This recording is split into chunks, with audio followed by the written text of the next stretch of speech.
बिस्मिल्लाहिर्रहमानिर्रहीम। हम covalent bonds के बारे में स्टडी कर रहे थे कि कोवेलेंट बॉन्ड्स बेसिकली बनते कैसे हैं। So covalent bonds results when two or more atoms complete their electron shells by sharing electrons. तो कोवेलेंट बॉन्ड जो है वो शेयरिंग ऑफ इलेक्ट्रॉन्स के थ्रू बनता है कि जो बॉन्डेड एटम्स होते हैं वो दूसरे के जो बैलेंस शेल में, यानी कि जो उनका लास्ट शेल होता है वहाँ पे जो इलेक्ट्रॉन्स होते हैं और वो उनकी शेयरिंग के थ्रू जो है वो इलेक्ट्रॉन्स शेयर होते हैं और एक कोवेलेंट बॉन्ड बन जाता है। बेसिकली बॉन्ड बनाने का मकसद ये होता है कि जो एलिमेंट्स अनस्टेबल होते हैं उनको स्टेबिलिटी गेन करने के लिए अपने इलेक्ट्रॉनिक शेल जो है उनको कंप्लीट करना होता है। So that's why they try to combine with other atoms, और कंबाइन होने के डिफरेंट तरीके हैं, या वो शेयर कर सकते हैं या वो कंप्लीट ट्रांसफ़र ऑफ इलेक्ट्रॉन के थ्रू जो है वो बॉन्ड बना सकते हैं। अगर किसी भी कंपाउंड के अंदर कंप्लीट ट्रांसफ़र ऑफ इलेक्ट्रॉन होगा तो डेफिनेटली वहाँ पे आयनिक बॉन्ड बनेगा, और अगर शेयरिंग ऑफ इलेक्ट्रॉन्स हो रही है तो डेफिनेटली वहाँ पे कोवेलेंट बॉन्ड बनेगा। So when an electron pair is shared between two atoms, जब एक इलेक्ट्रॉन पेयर यानी कि दो इलेक्ट्रॉन्स जब दो एटम्स के दरमियान, यानी एक इलेक्ट्रॉन एक एटम से और दूसरा इलेक्ट्रॉन दूसरे एटम से जब वो एक दूसरे के साथ कंबाइन होंगे a single covalent bond result, तो उनके दरमियान एक सिंगल कोवेलेंट बॉन्ड बनेगा, यानी कि एक ऐसा बॉन्ड जो कि शेयरिंग ऑफ इलेक्ट्रॉन्स के थ्रू बन रहा है। An example is the bond between two hydrogen atoms to form a hydrogen molecule. Hydrogen molecule क्या होता है? H2 होता है। सो हाइड्रोजन मॉलिक्यूल में क्या होगा कि एक हाइड्रोजन एटम दूसरे हाइड्रोजन एटम के साथ जो है वो शेयरिंग ऑफ इलेक्ट्रॉन्स के थ्रू एक बॉन्ड बनाएगा, और इस बॉन्ड को हम नाम देंगे कोवेलेंट बॉन्ड का। Covalent bond stores large amount of energy. Covalent bond की प्रॉपर्टीज़ अगर देखें तो उनकी ये प्रॉपर्टी भी है कि जो कोवेलेंट बॉन्ड होता है इसमें large amount of energy store होती है, यानी कि अगर हम इस बॉन्ड को ब्रेक करते हैं तो इस बॉन्ड के ब्रेक करने के बाद जो है वो लार्ज अमाउंट ऑफ एनर्जी जो है वो रिलीज़ होती है।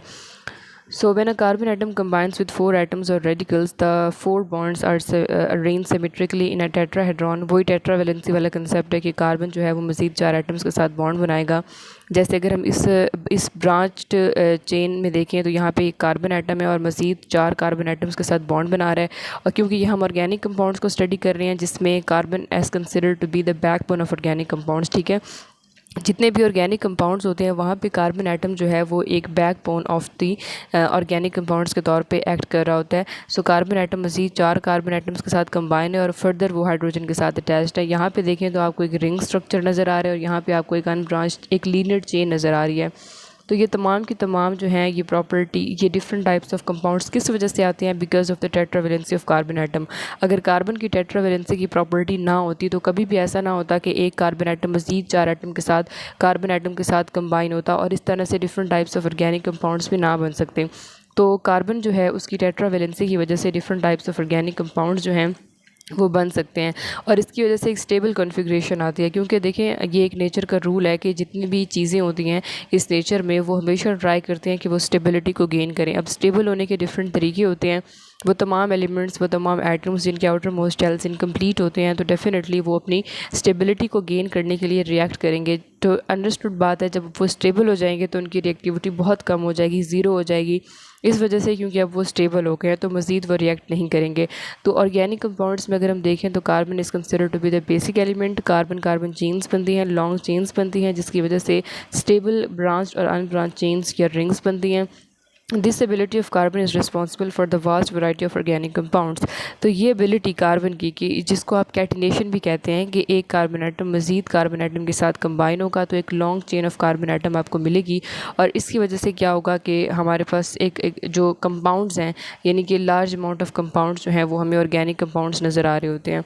उसके बाद है कि हमारे पास कार्बन जो है वो कंबाइन करता है डिफरेंट एटम्स के साथ। यहाँ पे उन्होंने बताया कि carbon combines commonly with hydrogen, oxygen, nitrogen, phosphorus and sulphur. In atoms के साथ जो है वो कार्बन एटम कंबाइन होता है।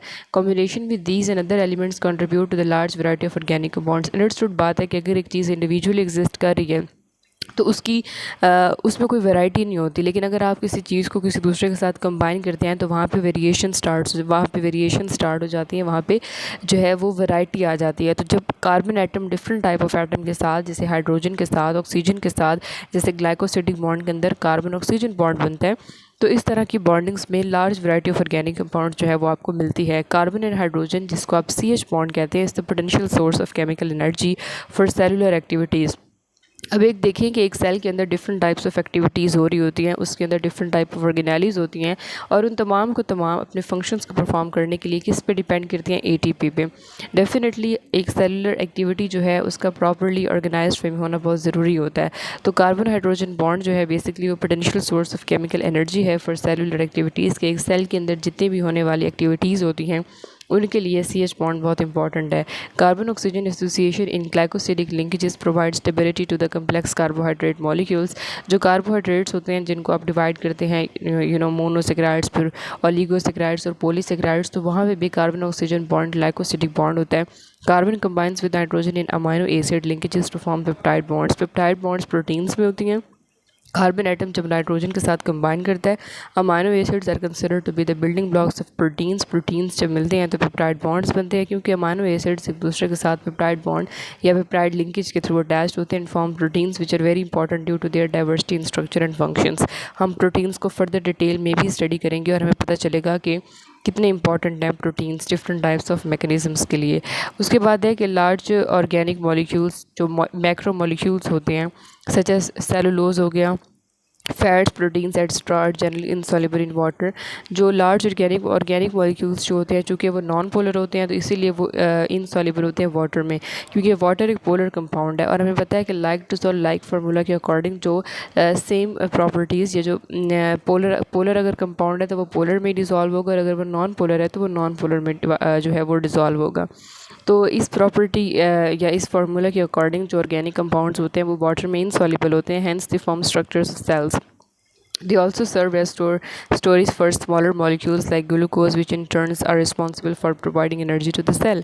Definitely जो अगर हम कार्बोहाइड्रेट्स की बात करें, हम सेलुलोज को देख लें, फैट्स है, प्रोटीन्स है, ये तमाम के तमाम हमारी बॉडी को एनर्जी डिमांड को पूरा करते हैं। अगर प्रोटीन्स नहीं होंगे तो हमारी बॉडी की बहुत सारी फंक्शनिंग नहीं हो सकेंगी। अगर कार्बोहाइड्रेट्स नहीं होंगी तो डेफिनेटली हमारी बॉडी की और मज़ीद बहुत सारी फंक्शनिंग जो है वो नहीं हो सकेगी। तो इसका मतलब ये है कि जितने भी ऑर्गेनिक कंपाउंड्स हैं जिनकी जो बैकबोन है या जो इनका बेसिक एलिमेंट है वो कार्बन एटम है, तो इन तमाम का होना बहुत ज़्यादा ज़रूरी है, क्योंकि जब तक ये तमाम एलिमेंट्स नहीं होंगे हमारा बॉडी का ऑर्गेनाइज्ड वे में काम करना मुमकिन नहीं होगा। Small molecules such as glucose, amino acids, fatty acids serve either as source of energy or a subunit to build macromolecules। वो कहते हैं कि जो हमारे पास अमाइनो एसिड्स है, ग्लूकोज है, फैटी एसिड्स है, या तो ये सोर्स ऑफ एनर्जी के तौर पे काम करते हैं या फिर दे एक्ट एज अ सब यूनिट टू बिल्ड मैक्रोमोलिक्यूल्स। क्योंकि जब ग्लूकोज मिलता है तो ग्लूकोज के मिलने के थ्रू कार्बोहाइड्रेट्स बनेंगे जो कि एक मैक्रोमोलिक्यूल है। अमाइनो एसिड्स जब मिलेंगे तो प्रोटीन बनेगा, जब फैटी एसिड्स मिलेंगे तो फिर लिपिड्स बनेगा, because fatty acids are the building blocks of lipids. So some small molecules are so unstable that they are immediately broken down to release energy as ATP। हमें पता है कि सेलुलर लेवल पे अगर हम बात करते हैं तो हम एनर्जी को in the form of ATP consider करते हैं, जिसको हम कहते हैं एडिनोसाइन ट्राइफॉस्फेट। ठीक है, तो जो स्मॉल मॉलिक्यूल्स होते हैं are so unstable and they are immediately broken down to release energy. कुछ स्मॉल मॉलिक्यूल्स ऐसे होते हैं जो कि अनस्टेबल होते हैं। डेफिनेटली जब उनकी स्टेबिलिटी नहीं होती तो वो अपने स्ट्रक्चरल फीचर को मेंटेन नहीं रख सकते जिसमें वो होते हैं। तो कुछ स्मॉल मॉलिक्यूल्स जो कि बहुत ही अनस्टेबल होते हैं वो इमीडिएटली ब्रोक डाउन होते हैं किस चीज़ में, अपने डिफरेंट कंपोनेंट्स में ऑब्वियसली, और वो रिलीज़ करते हैं एनर्जी को in the form of ATP। Such substances serve as immediate source of energy for cellular metabolism. Cellular metabolism एक बहुत इंपॉर्टेंट फंक्शन है ह्यूमन बॉडी का सेल्स के अंदर, क्योंकि जब तक एक प्रॉपर वे में मेटाबॉलिज्म नहीं होता तो आपके जो सब्सटेंसेस होते हैं वो इन प्रॉपर वे आपके डिफरेंट टाइप ऑफ ऑर्गेनेलिस और डिफरेंट टाइप ऑफ सेल्स तक नहीं पहुंच सकते। तो प्रॉपर मेटाबॉलिज्म का होना बहुत ज़्यादा ज़रूरी है। तो अब ये तमाम के तमाम सब्सटेंसेस जो कि अनस्टेबल थे, जो कि स्मॉल मॉलिक्यूल्स थे, वो इमीडिएट सोर्स ऑफ एनर्जी के तौर पे काम करते हैं, because when they break down तो वो एनर्जी रिलीज़ करते हैं in the form of ATP। So such substances serve as immediate source of energy for cellular metabolism, और इस तरह से हमारी बॉडी जो है वो एक ऑर्गेनाइज्ड वे में काम करती है। So that was all about the importance of carbon atom, कि कार्बन एटम की इंपॉर्टेंस क्या है ऑर्गेनिक कंपाउंड्स में। ऑर्गेनिक कंपाउंड्स भी हम कहते हैं कि वो तमाम के तमाम हमारे पास जो कंपाउंड्स होते हैं जिनमें कार्बन एज इनिशियल एटम के तौर पर प्रेजेंट होता है, that consider to be the organic compounds. तो ऑर्गेनिक कंपाउंड्स के हमने देखना है कि अगर उनमें अगर डिफरेंट टाइप्स ऑफ आगे हम स्टडी करेंगे कि ऑर्गेनिक कंपाउंड्स हैं क्या, तो हमें ये पता होना चाहिए कि इंपॉर्टेंस ऑफ कार्बन है क्या, क्योंकि जब तक हम उसकी इंपॉर्टेंस को स्टडी नहीं करेंगे हमें नहीं पता कि अब हमें जब हमने इसकी प्रॉपर्टीज़ को स्टडी किया तो हमें पता चला कि जी कार्बन में जो है वो टेट्रावेलेंसी होती है, इसमें जो है वो शेयरिंग ऑफ इलेक्ट्रॉन्स होते हैं जिसके थ्रू कोवेलेंट बॉन्ड बनता है। इसमें कैटिनेशन की प्रॉपर्टी है, ये डिफरेंट टाइप्स ऑफ एलिमेंट्स के साथ कंबाइन कर सकता है क्योंकि इसने स्टेबल होना है। तो ये तमाम फीचर्स जब हम पढ़ेंगे तो हमें पता चलेगा कि different types of organic compounds होते क्या हैं। So that was all about the importance of carbon.